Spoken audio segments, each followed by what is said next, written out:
Well, hello, welcome back to my channel. Just Shauna here to talk about my friggin' 2024 stats. My story graph tells me I read 83 books, but my Google Sheet tells me I read 82. Not sure what that's about. I don't have the fucking motivation right now to figure out which one is missing or which one is incorrectly marked as read or not. I don't, whatever. 82 or 83, something like that.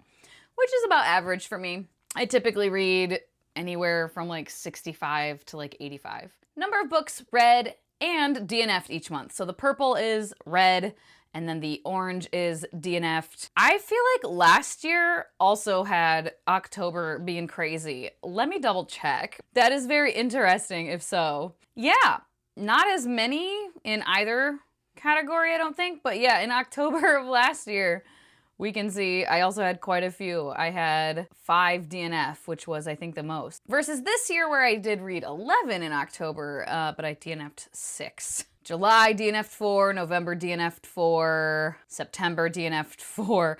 I DNF'd 34 books in total, so yeah. But my highest reading months, October with 11, and then January and February both with 10. March was, I don't know. March was a time, apparently. I don't know what the hell was going on in March with me, but something clearly was. Oh, Lord. And then my days to read averages, I don't remember if I did this last year, but I think I did. I don't know. But at any rate, I did it this year. And we can see January and February where I had 10 books read in those months, completed in those months. I did pretty good with 5 and 6. And then fucking, what the hell was going on in October? Oh, I read several shorter things. Yeah, I read like Dr. Jekyll and Mr. Hyde. I read Frankenstein. I read some other shit. Like, what else did I read in October? I needed to check this now because I'm like, what the fuck happened? Oh, The Old Guard, Book 2, King of Crows, Ballad of Black Tom, that was a novella. Dr. Jekyll and Mr. Hyde. Strange Beasts, which was a full-length novel, but I read through that bitch so fast. Teller of Small Fortunes, which was a shorter book. Not a novella, but like shorter. Annie Bot, which is a novella. Frankenstein. The Dragon's Legacy, she was not short. And she took me 7 days to finish. T.E. Kinsey, Death Beside the Seaside. A quicker read for sure. Yeah, I DNF'd so many, but the one that took me the longest in October was The King of Crows, took me 7 days, and then The Dragon's Legacy took me 7 days. Everything else took 4 days maximum. So yeah, that was a good time, I guess, in October. September also, only 2 days to read. And my average days to read for the whole year was 5, which is down from last year. I want to say it was 8 or 9 days to read a book. And yeah, got it down to 5, which is pretty cool. And then my money spent versus my money saved. I did have a goal of like a low buy, low spend year in general, and certainly with books. Last year, I think it was $1,200 or $1,400 I spent on books. And so this year, it was only $500. And if I had been able to cancel my Goldsboro membership, I still have like 2 more months, like 2 more purchases or like whatever before I am able to cancel.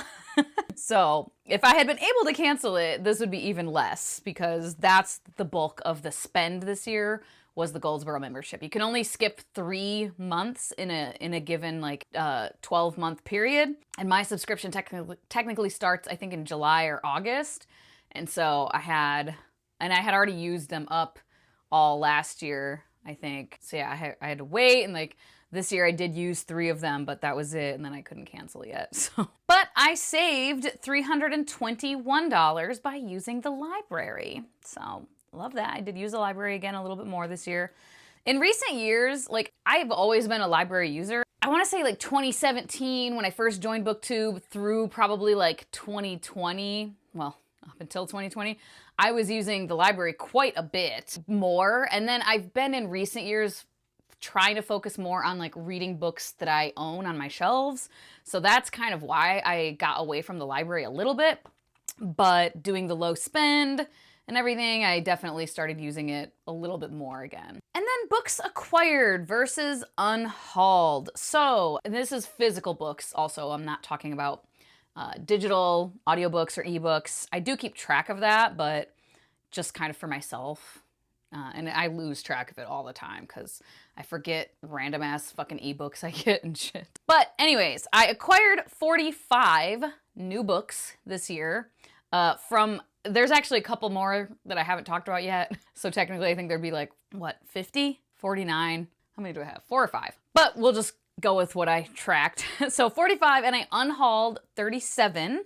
So total physical acquired added to my shelves at the end of the year, the like net gain is 9 books. Not terrible.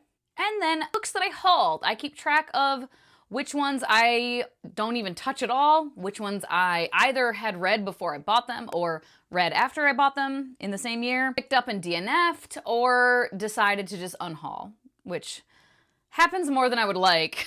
And I'm like, usually it'll be like a sequel or something, or like a series, and then I pick up the first one and I DNF it or I don't like it, and so then I'm unhauling like the second, the third book.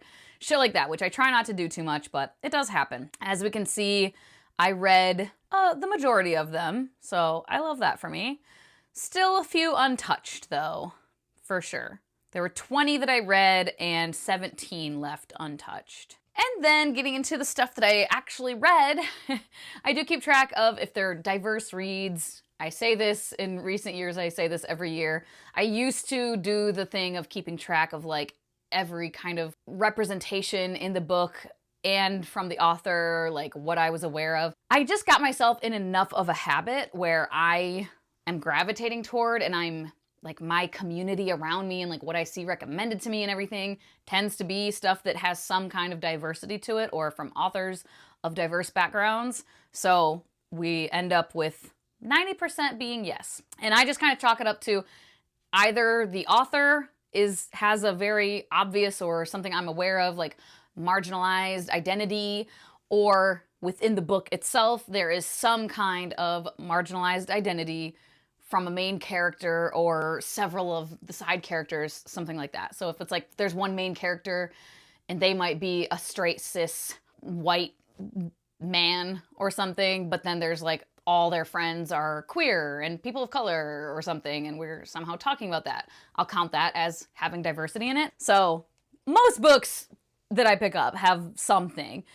There's only a couple where I'm like, and sometimes there's time where it's like maybe a single side character might have some kind of marginalized identity, but it's not, either it's not obvious or it's not really talked about, and it's like a very fleeting character where I won't count that, which maybe is unfair, but that's how I do that.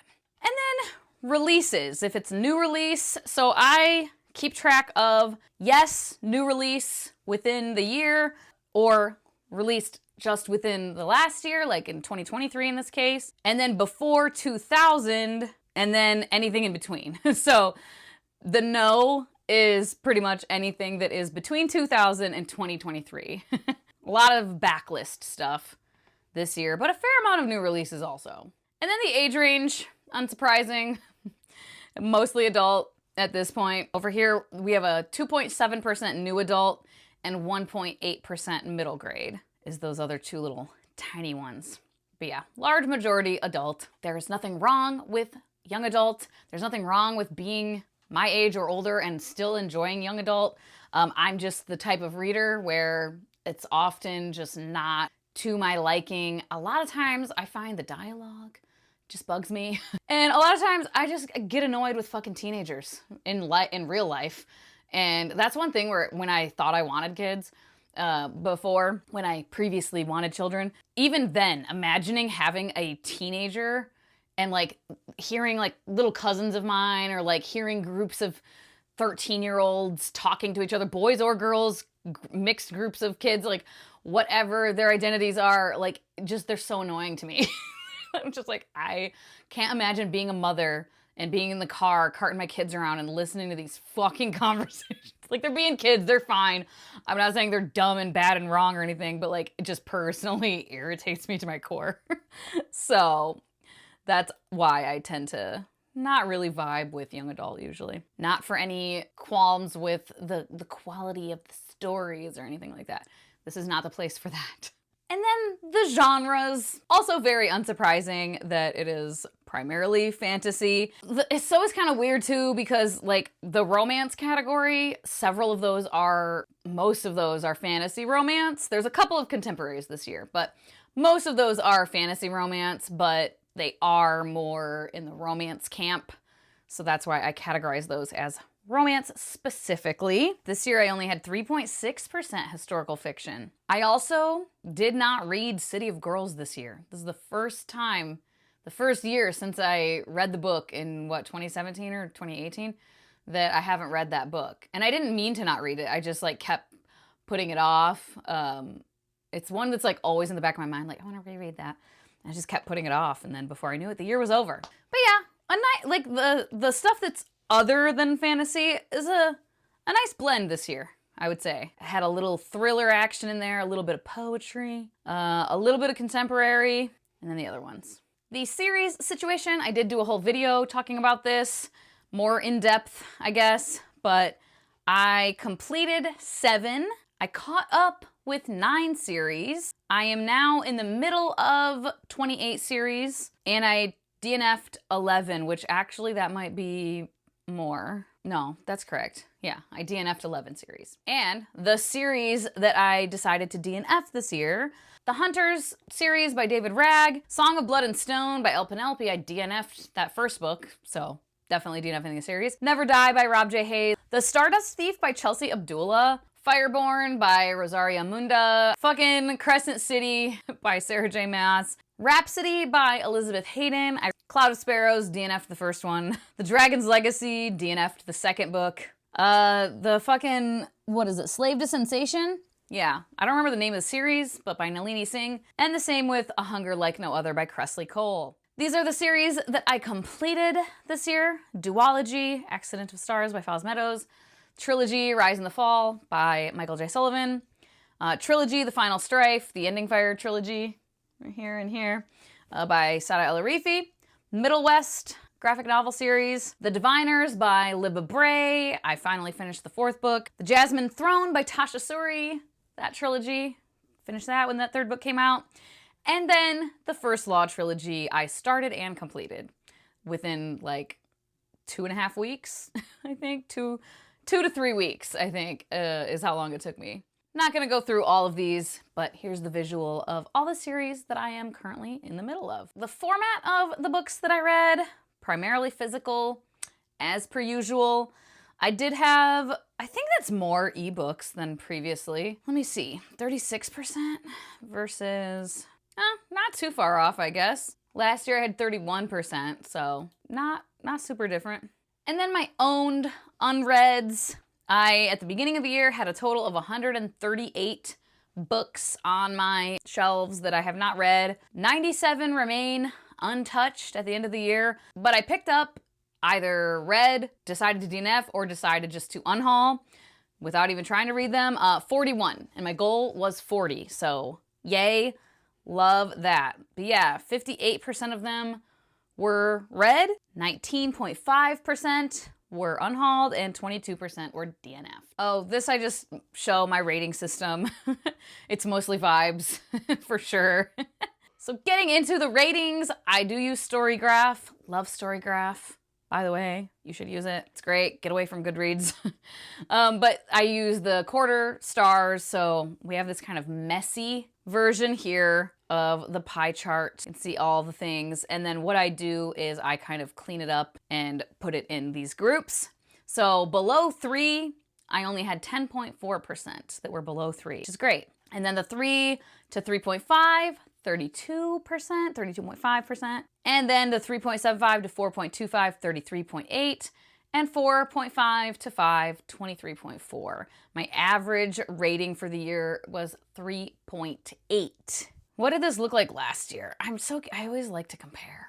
I get so curious, you know, like how did it change? Let's see. Okay. What was it? 28, 28, 34, and 9 versus, okay, I had a little bit more for the below 3. I had a little bit less for the 3.75 to 4.25, and I had a little bit less for the other ones also. Or no, I had a little bit less for the 4.5 and 5 to 5, and I had a little bit more for the 3 to 3.5. So a little bit more middle of the road this year, it looks like.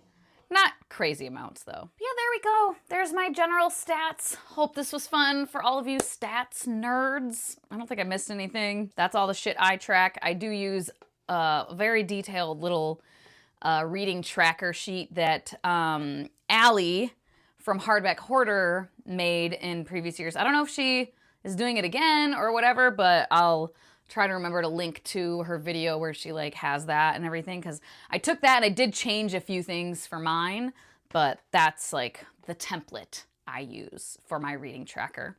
Let me know down below if you feel like you had a pretty good reading year, or if it was a middling reading year, maybe a subpar. I hope not. That's no fun. Did you find any new all-time faves, which is always the dream? I did, for sure. And you can just leave an emoji if you want to say hi. Let me know you're watching. Boost the algorithm, all that shit.